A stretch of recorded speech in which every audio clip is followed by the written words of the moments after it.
Hola, mi nombre es Michelle Castellanos y soy estudiante de quinto año de medicina en la Escuela José María Vargas de la Universidad Central de Venezuela. Este video pertenece a la biblioteca de la Cátedra de Urología del Hospital Vargas de Caracas. En este video hablaremos un poco de la disfunción eréctil y cómo se diagnostica. Para el diagnóstico de esta patología, la OMS clasificó las pruebas diagnósticas en 4 grandes grupos para poder realizar un diagnóstico certero con la menor cantidad de pruebas posibles. El primer grupo es el de las pruebas muy recomendadas, que son las que deben realizarse a todos los pacientes. Luego tenemos las pruebas recomendadas, que no se realizan a todos los pacientes. En tercer lugar, las pruebas opcionales, que su uso depende del criterio médico.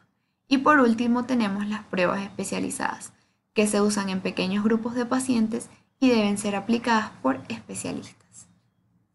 En el primer grupo de pruebas muy recomendadas tenemos la historia clínica, que es el método de diagnóstico más importante de toda nuestra evaluación. Debe incluir el índice internacional de la función eréctil, la historia sexual, los antecedentes médicos y quirúrgicos del paciente y la historia psicosexual. El Índice Internacional de la Función Eréctil es un cuestionario de 15 preguntas que nos ayuda a evaluar la función eréctil del varón y nos ayuda a clasificar la patología en 3 grupos importantes: leve, moderada o grave. El cuestionario va a evaluar 5 categorías, que son la función eréctil, la función orgásmica, el deseo sexual, la satisfacción del acto sexual y la satisfacción global. Cada categoría tiene ciertas preguntas dentro del cuestionario, teniendo cada una puntuación. La puntuación máxima de este cuestionario va a ser 30 puntos, lo que nos permite agrupar el diagnóstico de la categoría. Si el paciente obtiene una puntuación entre 6 y 10, la patología es grave. Si el paciente obtiene una puntuación entre 11 y 16, la patología es moderada. Si la puntuación se encuentra entre 17 y 25, la clasificamos como leve. Y si el paciente obtiene una puntuación mayor a 26, podemos agruparlo en el último grupo, que es sin disfunción eréctil.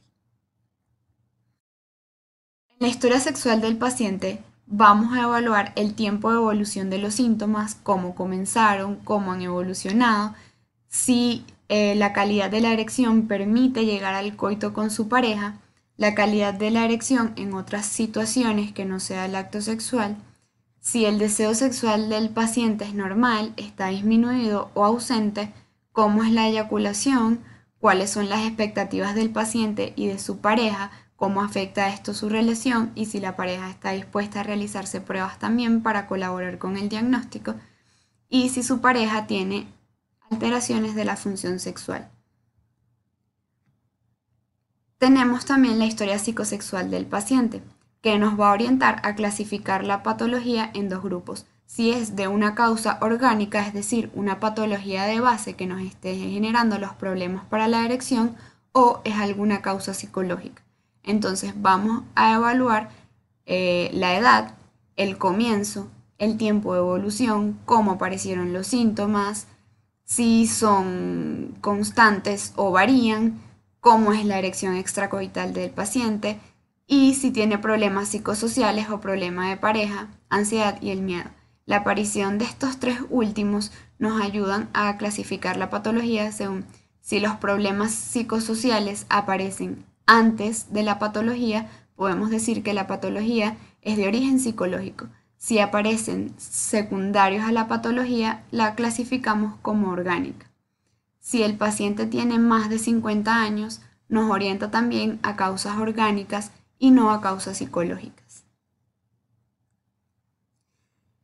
Entre las pruebas muy recomendadas tenemos también el examen físico, donde el médico debe evaluar el pene del paciente, evaluando su morfología, elasticidad, elongabilidad y la presencia de placas de fibrosis, para descartar alguna causa física que esté impidiendo la erección. Debemos evaluar también los testículos, la consistencia de los mismos, dónde están ubicados y el volumen que ocupan. Y debemos evaluar también la próstata a través de un tacto rectal.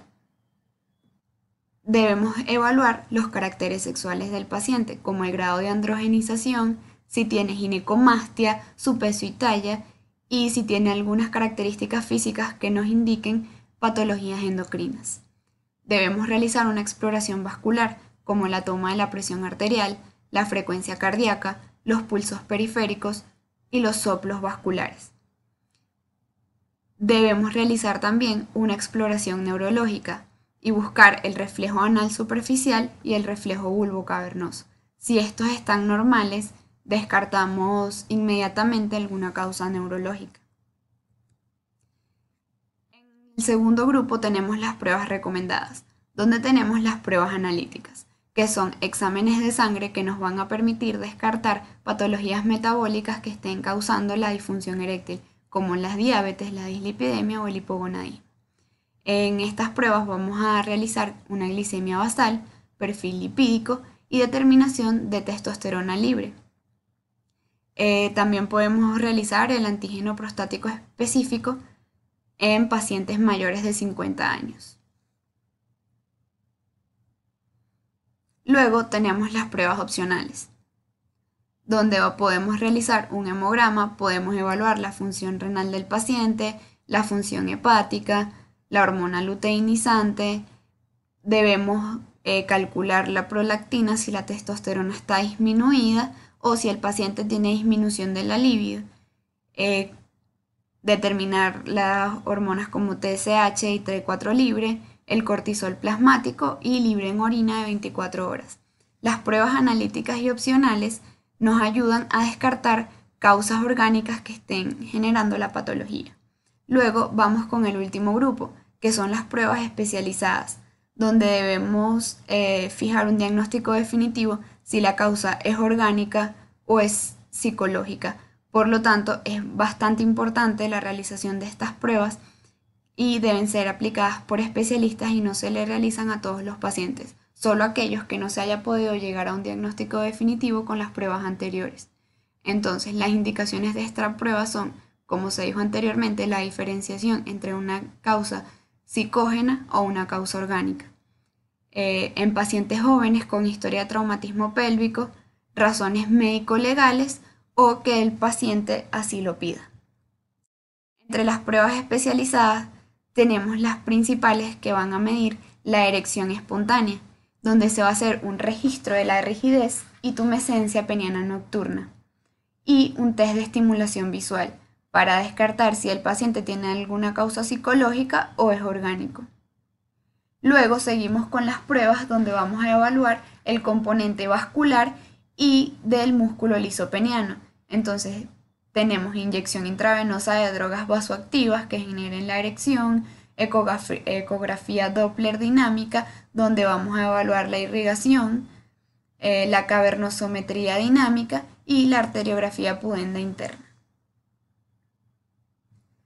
Tenemos también pruebas para evaluar el componente neurológico, como la biotensiometría peniana, la sensibilidad térmica peniana, potenciales evocados somatosensoriales, potenciales evocados sacros, velocidad de conducción del nervio dorsal y electromiografía del cuerpo cavernoso.